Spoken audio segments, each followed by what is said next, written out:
Hello guys, कैसे हो आप सब। सो आई होप आप सब बहुत अच्छे हो। आप में से बहुत से बच्चे जो मे एग्ज़ाम के लिए अपीयर करने वाले हैं एंड बहुत से बच्चों ने जो है मुझे मैसेज करके बोला है कि आप स्टडी प्लान अपलोड कर दीजिए, हमें समझ में नहीं आ रहा है हम प्रिपरेशन करें कैसे। तो मैं सारी आपकी कन्फ्यूजन क्लियर कर देती हूँ। स्टडी प्लान जो है मैं नेक्स्ट वीडियो में पक्का अपलोड कर दूँगी, उसका टेंशन मत लो। डिटेल स्टडी प्लान अपलोड करूँगी सो दैट आपको कोई भी प्रॉब्लम ना हो।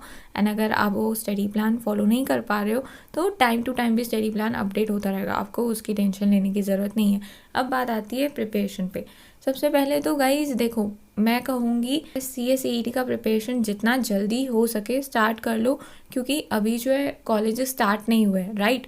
तो आपके जो है ना मई में CA CET के एग्ज़ाम के साथ आपके कॉलेज के एक्सटर्नल एग्ज़ाम्स हो सकते हैं। अगर कोई बच्चा कॉलेज में पढ़ रहा है तो जो जॉब कर रहे हैं उनको तो चलो वो जॉब के साथ मैनेज कर लेंगे, लेकिन जो कॉलेज पढ़ रहे हैं चांसेस है कि उनके एक्सटर्नल एग्ज़ाम हो सकते हैं।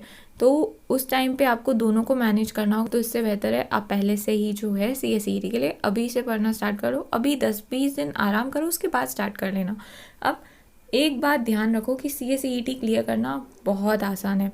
ये जो है बच्चों को लगता है कि CA CET क्लियर करना डिफ़िकल्ट है, बिल्कुल डिफ़िकल्ट नहीं है। CA CET क्लियर करना बहुत आसान है। आप अगर 30 to 45 डेज़ भी इन्वेस्ट करते हो ना तो भी आप क्लियर कर सकते हो बहुत अच्छी मार्क्स से। तो CA CET क्लियर करना आसान है। अगर ये सोच लिया है आसान है तो आपकी प्रिपरेशन बहुत ही अच्छे से आप स्टार्ट कर सकते हो। आप पहले से ही अपने माइंड में लेके बैठ जाओगे कि डिफ़िकल्ट है तो प्रिपरेशन कैसे स्टार्ट करोगे, आगे कैसे बढ़ोगे। तो इसके लिए ऐसा मत सोचो कि CA CET डिफ़िकल्ट है। उसके बाद नेक्स्ट है व्हेन टू स्टार्ट प्रिपरेशन। अब मैं यहाँ पे कहूँगी कुछ दिन आराम करो, 20 जैन से आप जो है प्रिपरेशन स्टार्ट कर दो। 20 जैन कहूँगी मुझे पता है, तब जाके आप 25 जैन से प्रिपरेशन स्टार्ट करोगे। अगर 25 जैन से भी नहीं कर रहे हो तो फर्स्ट फेब से तो स्टार्ट कर दो। एंड एक टारगेट बना के रखो कि इतने दिनों में मुझे मेरी प्रिपरेशन कंप्लीट करनी है, क्योंकि अभी आपके पास टाइम बहुत है। तो आप अगर डेली 2 to 3 आवर्स भी इन्वेस्ट करते हो ना तो आराम से आपकी पढ़ाई हो जाएगी। अभी अगर हम फर्स्ट फेब से भी डेज़ काउंट करें, मैं 20 जैन से जो है काउंट नहीं कर रही हूँ डेज़, फर्स्ट फेब से लेकर हम जो है 30 अप्रैल तक काउंट करें डेज़, तो आपके पास ऑलमोस्ट 99 डेज़ है। 90 डेज़ तो कहीं नहीं गए, यहाँ पे मैं 99 डेज़ बोल रही हूँ। मैंने मई के डेज़ काउंट नहीं किए हुए, ऑल्सो मैंने जो है जैन के भी डेज़ काउंट नहीं किए, तो बहुत टाइम है। तो आप डेली 1 आवर भी इन्वेस्ट करते हो ना तो भी बहुत इनफ है, बट 2 to 3 आवर्स इन्वेस्ट करो। तो इसलिए कुछ दिन आराम करो, मन बना लो कि हाँ 20 जनवरी से पढ़ने बैठने ही वाला हूँ। कुछ भी हो जाए 20 जनवरी या तो 25 जनवरी या फर्स्ट फेब से तो मैं पढ़ना स्टार्ट कर दूंगा ही। उसके बाद नेक्स्ट है प्लान फॉर 90 डेज़। अब देखो गाइस, आप ये समझ के चलो कि आपके पास सिर्फ 90 डेज़। आप ये मत सोचो कि मेरे पास 100 से ज़्यादा डेज़ है, हालांकि है, बट आप जो है जितना कम टाइम सोचोगे ना उतनी जो है आप अच्छे से प्रिपरेशन करोगे। क्योंकि हम जब सोचते हैं ना हमारे पास बहुत टाइम है, बहुत टाइम है, तो हम चीज़ों को लेट करने लगते हैं। तो इसके लिए आप सोचो हमारे पास कम टाइम है। आप ये भी मत सोचो कि 90 डेज़ है, सोचो उससे भी कम टाइम है। आपको ये 90 डेज़ में आप कैसे प्रिपेयर करोगे, प्लान करना है। तो ये जो दिन है ना जो आराम करोगे, आराम करना है, लेकिन दिन में 1 घंटा इन्वेस्ट करके प्लानिंग करनी है, अपनी स्ट्रैटेजीज बनानी है कि कैसे प्रिपेयर करने वाले हो। उसके बाद नेक्स्ट है एनालाइज सिलेबस फर्स्ट। ये सबसे इम्पॉर्टेंट है, आप पहले सिलेबस को देखो। बहुत बार ऐसा होता है कि बच्चे मुझसे जो है पूछते हैं सब्जेक्ट कौन से है, तो आप पहले सिलेबस को देखो, टॉपिक्स देखो कौन से है। आप जो है मार्किंग स्कीम को भी देखो। अगर आपको मार्किंग स्कीम पता नहीं है कि मार्किंग स्कीम क्या है तो आप पहले पूरा सिलेबस देख लो क्या है, क्योंकि आप सिलेबस से एक बार फेमिलराइज हो जाओगे सो दैट प्लान कर पाओगे। आप सिलेबस से फेमिलराइज ही नहीं हुए हो तो 20 जनवरी से क्या पढ़ने बैठना है, 25 जनवरी से क्या पढ़ना है, या फर्स्ट फेब से क्या पढ़ना है, कैसे समझ में आएगा। तो इसलिए एक बार सिलेबस को देखो, क्या है सिलेबस, क्या टॉपिक्स है, कौन से सब्जेक्ट्स है, एंड कैसे कैसे करने वाले हो प्रिपरेशन। उसके बाद नेक्स्ट है decide which subject you are liking. अब आपको ये जो दिन दिए गए हैं ना आराम करने के लिए, इसमें जो है डेली एक सब्जेक्ट को 1 घंटा सिर्फ देख लिया करो। मुझे पता है 1 आवर बोलूँगी, तब जाके आप जो है 25 मिनट्स उस सब्जेक्ट के ऊपर इन्वेस्ट करोगे एंड देखो कि आपको कौन से सब्जेक्ट पसंद आ रहे हैं, क्योंकि सभी सब्जेक्ट तो हमें पसंद आने वाले हैं नहीं। एंड रही बात पढ़ाई की, तो हमें तो कुछ भी नहीं पसंद आता, बस हमें हमारी मंजिल तक पहुंचना है, इसके लिए पढ़ाई को झेल रहे। तो इसके लिए सब्जेक्ट को देखो कौन सा सब्जेक्ट पसंद आ रहा है। उसके बाद नेक्स्ट है decide which subject can become your strength and which subject is your weakness. देखो हर एक सब्जेक्ट हमारी स्ट्रेंथ तो बन नहीं सकता, हर एक सब्जेक्ट हमारी वीकनेस भी नहीं होता है, बट आप पहले से ही डिसाइड करो कौन सा सब्जेक्ट आपकी स्ट्रेंथ है, कौन सा सब्जेक्ट वीकनेस है। ऐसे नहीं सारे सब्जेक्ट वीकनेस है, नहीं, आपको जो है कुछ सब्जेक्ट में स्ट्रांग होना पड़ेगा। जैसे कि CA CET में आपको जो है क्लियर करना है तो बिजनेस कम्युनिकेशन में स्ट्रांग होना है, एंड आपको जो है बिजनेस इकोनॉमिक्स में स्ट्रांग होना है। Then presentation and communication skills में आपको स्ट्रांग होना है, क्योंकि अभी वाइवा में अटेम्प्ट के लिए रिमूव कर दिया गया है, तो उसके जगह पे प्रेजेंटेशन एंड कम्युनिकेशन स्किल्स होगी। तो आपको ऐसे एनालाइज करना है, देखो कौन सा सब्जेक्ट पसंद आ रहा है, कौन सा सब्जेक्ट पसंद नहीं आ रहा है, कौन सा सब्जेक्ट आपकी स्ट्रेंथ बन रहा है, कौन सा सब्जेक्ट आपकी वीकनेस है। यहाँ पे CA-CET में बहुत से बच्चों की वीकनेस होती है लॉजिकल रीजनिंग ट्रिकी है, इसके लिए बच्चों की वीकनेस होती है। तो आप देखोगे, समझोगे, तभी आपको पता चलेगा कौन सा सब्जेक्ट आपको तंग करने वाला है, कौन सा सब्जेक्ट आपको तंग नहीं करने वाला है। अब कोई ना कोई सब्जेक्ट होगा जो आपको तंग करेगा, एंड कोई ना कोई सब्जेक्ट होगा जो आपको जो है पसंद आएगा, जिसको पढ़ने में आपको मज़ा आएगा। तो जो सब्जेक्ट आप पढ़ रहे हो, आपको मज़ा आ रहा है, जो सब्जेक्ट आपकी स्ट्रेंथ है, आपको उसको यूज़ करना है, ताकि आपकी जो वीकनेस है ना वो कम हो जाए। कैसे? क्योंकि आपको CA-CET में 20 मार्क्स नहीं लानी है, ठीक है, आपको जो है 100 मार्क्स एग्रीगेट भी चाहिए।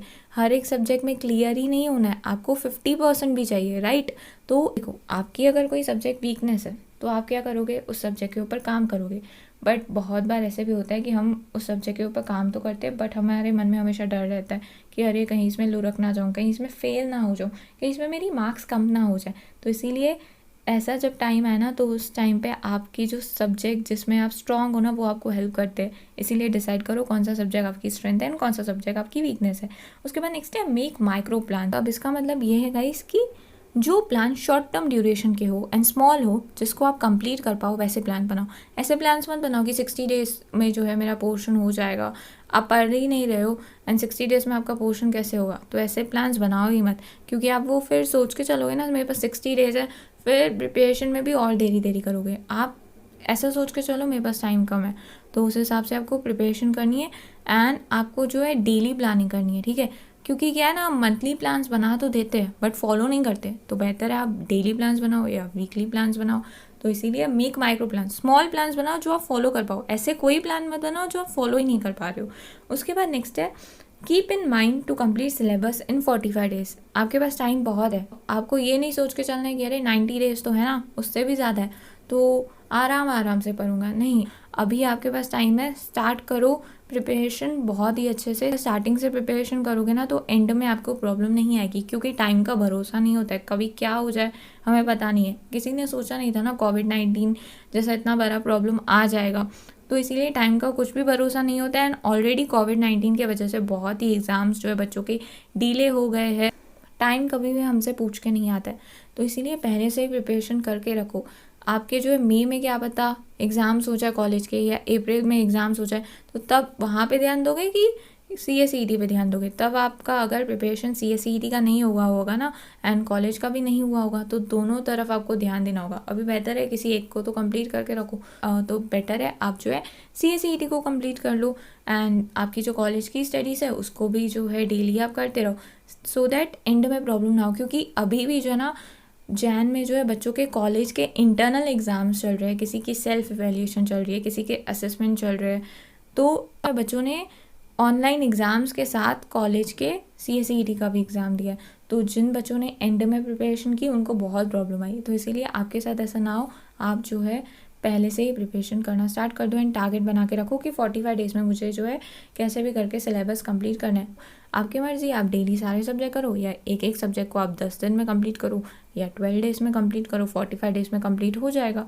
उसके बाद नेक्स्ट है focus on in depth understanding. अब देखो, आपको ना CA-CET में या किसी भी प्रोफेशनल लेवल के एग्ज़ाम में आपको रट्टा नहीं मारना है। रट्टा कभी भी हेल्प नहीं करेगा आपको, एंड याद भी नहीं होता है। इतने ज़्यादा पेजेस कभी भी याद नहीं होते। समझा हुआ रहेगा ना, कंसेप्चुअल क्लैरिटी रहेगी ना आपको, तो फिर कोई भी MCQ आने तो आप आंसर उसका दे दोगे। और CA-CET के एग्ज़ाम में जो क्वेश्चंस होते हैं ना, वो डायरेक्ट लैंग्वेज नहीं होती है स्टडी मटेरियल की, कि डिट्टो लाइन दे दी, नहीं, वो आपकी नॉलेज टेस्ट करने के लिए लैंग्वेज को ट्विस्ट कर देते हैं। तो इसीलिए अगर आप ये समझोगे अच्छे से क्या बोल रहा है, क्या कंसेप्ट है, क्या रीजंस है उसके पीछे, तो आप जो है आसानी से क्लियर कर सकते हो। ऊपर से पढ़ोगे ना, फिर यही कहोगे कि कुछ भी नहीं समझ में आ रहा है, सब टफ है। तो इसलिए आपको जो ऊपर से नहीं पढ़ना है। उसके बाद नेक्स्ट है which subject to start from 20 Jan और whenever we start preparing. सबसे ईजी सब्जेक्ट उठाओ, जो आपको सब्जेक्ट पसंद हो। अब जो भी सब्जेक्ट आपको पसंद आता है उसको उठाओ एंड उसके ऊपर काम करना स्टार्ट कर दो। मेरे हिसाब से आपको बिजनेस कम्युनिकेशन से स्टार्ट करना चाहिए, क्योंकि बहुत ईजी है। एंड स्टार्टिंग के चैप्टर से स्टार्ट मत करना, एंड के चैप्टर से स्टार्ट करना। स्टार्टिंग के चैप्टर्स क्या है, 1-2 दिन में हो जाते हैं, वो जस्ट रीडिंग चाहिए, तो फिर इंटरेस्ट कम हो जाता है आपका। तो इसीलिए एंड के चैप्टर से करोगे ना तो आपको नई नई चीज़ें पता चलेगी। तो इसीलिए इजी सब्जेक्ट उठाओ। बिजनेस इकोनॉमिक्स भी इजी है बट कोई बच्चा मानता नहीं है मेरी बात। लीगल एप्टीट्यूड भी इजी है बट कोई बच्चा मानता नहीं है, क्योंकि कहते हैं कि आप CS एग्जीक्यूटिव क्लियर कर चुके हो ना, ग्रुप 2 आपका तो ग्रुप 1 ही पेंडिंग है, तो आपके लिए तो सभी ईजी है, लेकिन हमारे लिए ईजी नहीं है। तो इसीलिए बिजनेस कम्युनिकेशन से स्टार्ट करो मेरे हिसाब से, या जो भी आपको सब्जेक्ट पसंद हो आप उस सब्जेक्ट से स्टार्ट करो। ज़रूरी नहीं है हर बार मेरी सुनोगे, आप अपनी चलाओ। उसके बाद नेक्स्ट है डोंट गो सीक्वेंस वाइज। आप कोई भी सब्जेक्ट कर रहे हो ना, सीक्वेंस वाइज मत जाओ। जो चैप्टर पसंद आता है वो चैप्टर करो। एंड सब्जेक्ट की भी बात आती है, ज़रूरी नहीं है पेपर 1 आपका बिजनेस कम्युनिकेशन है मैंने कह दिया तो पेपर 1 से ही स्टार्ट करोगे। आपको पेपर 2 पसंद आ रहा है पेपर 2 से स्टार्ट करो। आपको पेपर 3 पसंद आ रहा है पेपर 3 से स्टार्ट करो। जो सब्जेक्ट आपको पसंद आ रहा है उससे स्टार्ट करो। ज़रूरी नहीं है हर बार सीक्वेंस वाइज जाए। जो चैप्टर आपको पसंद आ रहा है उससे स्टार्ट करो, ज़रूरी नहीं है सीक्वेंस वाइज जाना।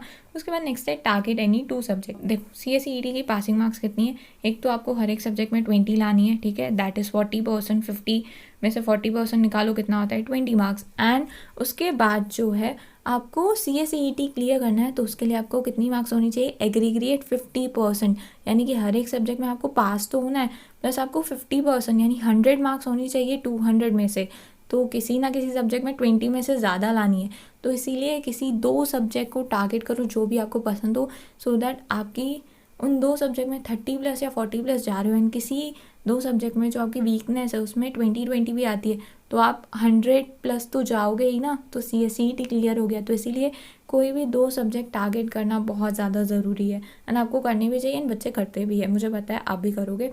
उसके बाद नेक्स्ट है daily read about current affairs for 1 hour. देखो गाइस, आपको जो है ना करंट अफेयर्स के लिए टाइम इन्वेस्ट करना होगा। डेली 1 आवर ही इन्वेस्ट करो। मुझे पता है 1 आवर मैं कहूँगी तब जाके 35 मिनट्स इन्वेस्ट करोगे या 25 मिनट्स इन्वेस्ट करोगे। तो current affairs 1 hour daily read करो। न्यूज़ देख रहे हो, कोई ऐप्स रेफ़र कर रहे हो, कोई वेबसाइट्स रेफ़र कर रहे हो, चलेगा, बट 1 आवर इन्वेस्ट करो करंट अफेयर्स के लिए।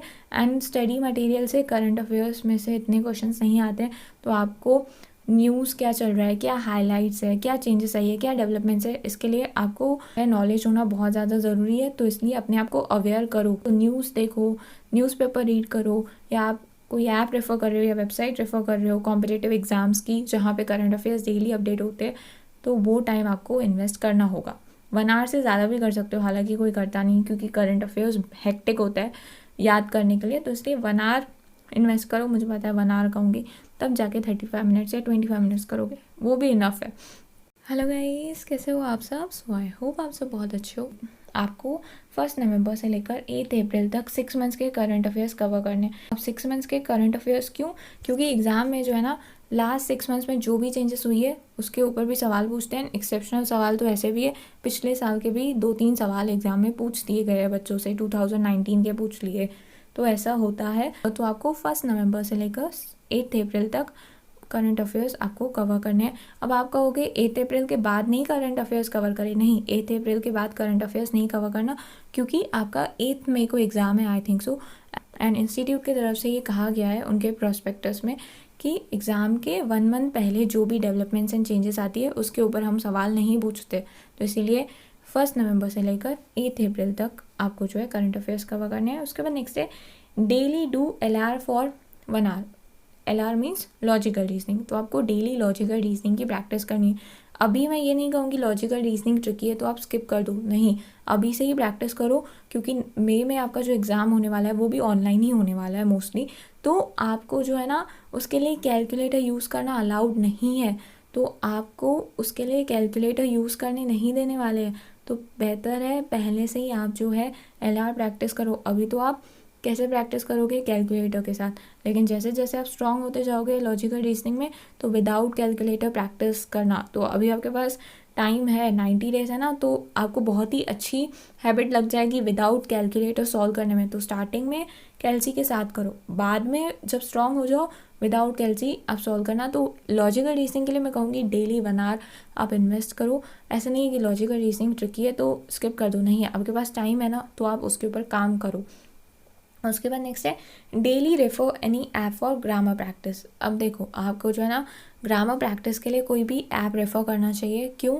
क्योंकि आपको पेपर फॉर्म में प्रेजेंटेशन एंड कम्युनिकेशन स्किल्स है विद करंट अफेयर्स जो कि 30 मार्क्स का है। तो प्रेजेंटेशन एंड कम्युनिकेशन स्किल्स में जो है ना पीपीटी शो नहीं होती है, नहीं। बहुत से बच्चों के माइंड में ये एक मिथ है कि उसमें पीपीटी शो होती है, नहीं, उसमें एमसीक्यूज पूछे जाते हैं जो कि ग्रामर बेस्ड होते हैं, वोकैबलरी बेस्ड होते हैं। तो अपनी वोकैबलरी को इन्हेंस करने के लिए आप ग्रामर के ऐप्स यूज़ करो, आपकी वोकैबलरी भी इन्हेंस हो जाएगी, आपको न्यू वर्ड्स भी पता चलेंगे एंड आपके जो है ग्रामर है वो भी स्ट्रांग हो जाएंगे। एंड एग्जाम में जो है 30 मार्क्स आपकी वो जो है ना हाथ में, तो ग्रामर आपका बिजनेस कम्युनिकेशन का भी कवर हो जाएगा and presentation and communication skills का भी। तो इसलिए आप कोई भी ऐप रेफर करो। उसके बाद नेक्स्ट है balance between lectures and reading. देखो मैं यहाँ पे कहूँगी पूरा टाइम आप लेक्चर्स में नहीं इन्वेस्ट करो। आप अगर लेक्चर्स में इन्वेस्ट कर रहे हो टाइम, तो जो भी आपने सीखा आपको एक बार स्टडी मटेरियल ओपन करना है एंड देखना है कि मैंने क्या सीखा एंड मुझे क्या समझा। आपको क्वेश्चंस रेज करने so that next day lecture हो रहा है आपका, या आप जो है कोई टीचर से कनेक्टेड हो तो आप उनसे वो सवाल पूछ सकते हो। तो आपको बैलेंस करके चलना है, ऐसा नहीं कि सिर्फ लेक्चर्स ही देख रहा हूँ, आप स्टडी मटेरियल को रीड नहीं कर रहे हो। क्योंकि क्या है, वो लेक्चर में आपको जो भी पढ़ा रहे हैं वो याद आपको कब रहेगा, जब आप रीडिंग करोगे, नहीं तो भूल जाओगे ना जो लेक्चर में सिखाया। तो इसके लिए रीडिंग करना बहुत ज़्यादा ज़रूरी है। उसके बाद नेक्स्ट है लिमिट योर सोर्सेज। देखो CSED के लिए जो इन्फॉर्मेशन है ना, नोट्स है, वो बहुत अवेलेबल है। आप हर एक नोट्स कवर नहीं कर सकते हो। अगर हर एक नोट्स कवर करने बैठोगे कि मुझे ये भी कवर करना है, ये भी कवर करना है, तो आप जो है कन्फ्यूज़ हो जाओगे। तो इसलिए स्टिक टू वन मैं कहूँगी, ठीक है। स्टडी मटेरियल के अलावा आपके पास जो भी इन्फॉर्मेशन है उसमें से डिसाइड करो कि मैं कौन से सोर्स के साथ जाना चाहूँगा। Same goes for current affairs. Current affairs के लिए भी बहुत कॉम्पिटिटिव एग्जाम की साइट्स है। आप सभी कॉम्पिटिटिव एग्जाम की साइट्स में से करंट अफेयर्स कवर नहीं कर सकते हो, पॉसिबल नहीं है। तो आपको डिसाइड करना होगा कि मैं कौन सी वेबसाइट से करंट अफेयर्स डेली रीड करूँगा। तो अपने सोर्सेज जो है बहुत ही लिमिटेड रखो, अदरवाइज कन्फ्यूज़ हो जाओगे, पढ़ नहीं पाओगे अच्छे से। उसके बाद नेक्स्ट है सॉल्व MCQs डेली। आप जितना भी पढ़ते हो आप जो है डेली 5 या 10 MCQ सॉल्व कर दिया करो, बस, ज़्यादा नहीं। इससे क्या होगा, आपकी MCQs की जो है बहुत ही अच्छी प्रैक्टिस होती जाएगी। एंड करंट अफेयर्स के लिए भी मैं कहूँगी आप डेली 5 से 10 MCQ सॉल्व कर लिया करो, या जो भी सब्जेक्ट आप पढ़ रहे हो उसके जो है 5 से 10 MCQ आप सॉल्व कर लिया करो। अब आप कहोगे MCQ नोट्स नहीं है, अवेलेबल नहीं है, तो खुद के MCQs आप बनाना स्टार्ट कर दो, मज़ा आएगा। तो आप ऐसे प्रिपरेशन कर सकते हो। सो आई होप अब आपके सारे डाउट्स क्लियर हो चुके होंगे। एंड स्टडी प्लान का टेंशन मत लो, अपलोड कर दूँगी मैं बहुत ही जल्दी। सो बाय गाइस, टेक केयर।